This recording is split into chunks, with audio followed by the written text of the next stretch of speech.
Hi, I'm Beth, and this is another episode of How I'm Doing It. And today I'm going to show you my stateroom.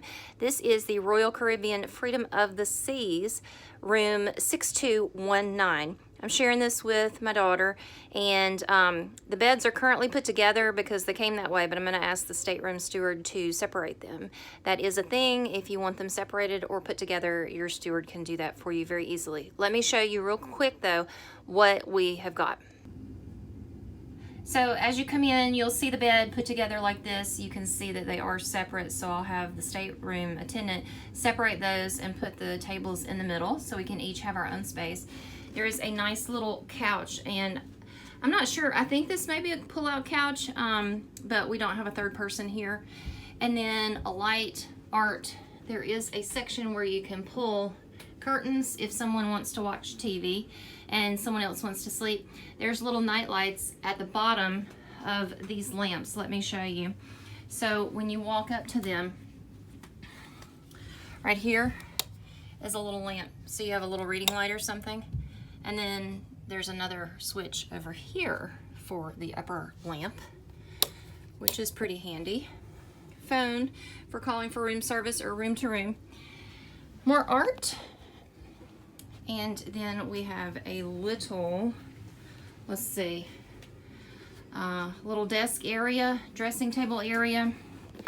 I think you could turn on the lights somehow or another. And thermostat here. We'll figure out the lights momentarily. Anyway, and then we've got the TV, which has got the safety information and different video on demands and things.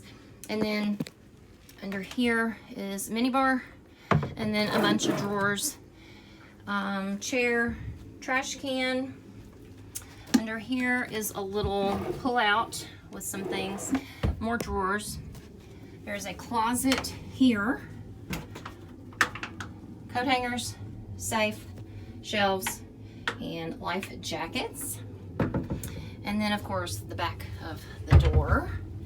And let's see. Oh, and see, here is where it says that we are at room 6219. And then over here, sorry if I'm going too fast. I'm in a little space. I'm trying to get used to it. A couple of hooks. I think this is the light. I don't know what that is. Bathroom. Tiny, but you know, ship bathrooms are. This is just kind of how it is. So in here, there we go. We've got shower, hair, shampoo, body wash, 2-in-1, soap, I think, and then tiny but operable. And then toilet, works on a vacuum system like cruise ships do. And then a little towel rack, towels, more mirrors and lights everywhere. And then more towels, a little storage area, toilet paper, sink, soap, cups. That should be a Kleenex holder, but it's not. And then we're back to a mirror. So that's what we've got. Oh, and a light over here. So that was a pretty quick tour. I hope that y'all enjoyed that. I figured out after watching some other episodes on YouTube that doing a tour of your actual cruise room is very helpful for people, because when they're choosing their own cruise staterooms later on for themselves, if they can see exactly how big yours looks when you're in it, it's very helpful. So that helped me to kind of narrow down what kind of rooms looked like, different setups and layouts and things when I was looking at the different room choices. So then next door, I have got in the next door room 3 of my other children. One of them is an adult. So you do have to have an adult in each room. But that way, you know, we had the ability to kind of work things out to our family situation. So we've got 5 people basically between 2 interior cabin rooms. And that's fine with us. We're not too big on balconies or anything right now. With the kids, we can just, they got a lot of energy. We can all go upstairs or ride the elevator upstairs and see what there is to see. I'll include some footage of Miami, because we are docked in Miami. We are cruising out of and into Miami. So that was really spectacular. The skyscrapers and the port itself are just incredible. Really took my children's breath away. Really made quite an impression on them. And then, you know, it's just been really good so far. All of the staff and crew are very friendly, so we're really pleased with all that. We did get the earliest boarding time. You get to choose your check-in time. Chose the earliest one because if you can get here early, say 11 to 11:30 like we did, then you get to eat lunch on the ship and get started on your vacation that much earlier. So there's people in the pool upstairs. We'll go do that shortly. We've already done our muster drill. That is the mandatory safety briefing everybody has to do. That was quick and easy. I think the most difficult, challenging, stressful part, anxiety-inducing, and I'm glad that I had my other older child here with me, my adult child, is if you're unfamiliar with this port, then it can be very easy to make a wrong turn and go to the wrong terminal. Very easy. Even with these ships, they're huge, and you think, surely you could pick out your ship. But the way, there's lots of U-turns, and there's lots of little split forked lanes, and if you feel like when you reach the fork, you feel like you have to choose right then and there, A or B, or left or right. And if you choose wrong, you fear you could get flung back out into downtown Miami to fend for yourself. But we figured it out. We did get turned around once, but I found signs to get us turned back into the port to give it another go. And then once we figured out where we were going and we dropped off our large luggage, we did carry on a couple of things, but once we dropped off our large luggage with the porter, also tip your porter. They do appreciate it.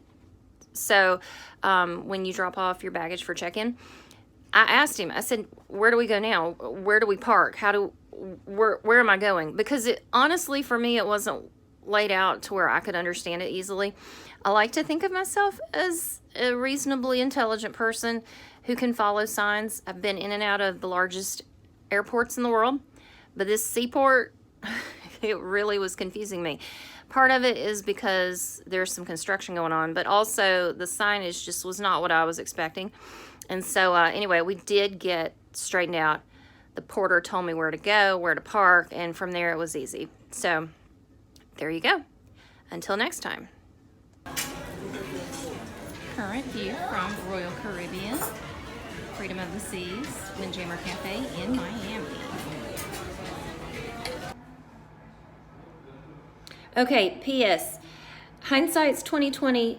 I should have made a video of my other children's room, which was right next door to ours, cabin stateroom 6221. And I just wasn't thinking about it. It just didn't cross my mind at the time, but now I wish I had.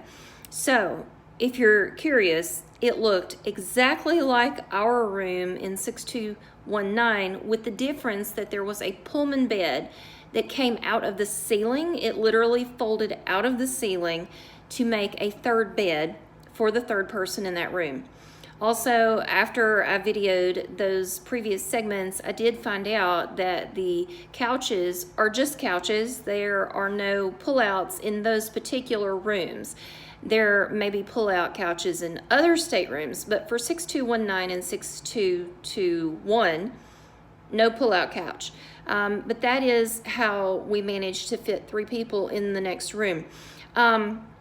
Also, I wanted to point out that their room was basically exactly a mirror image of ours, with the exception of the pull-out bed from the ceiling.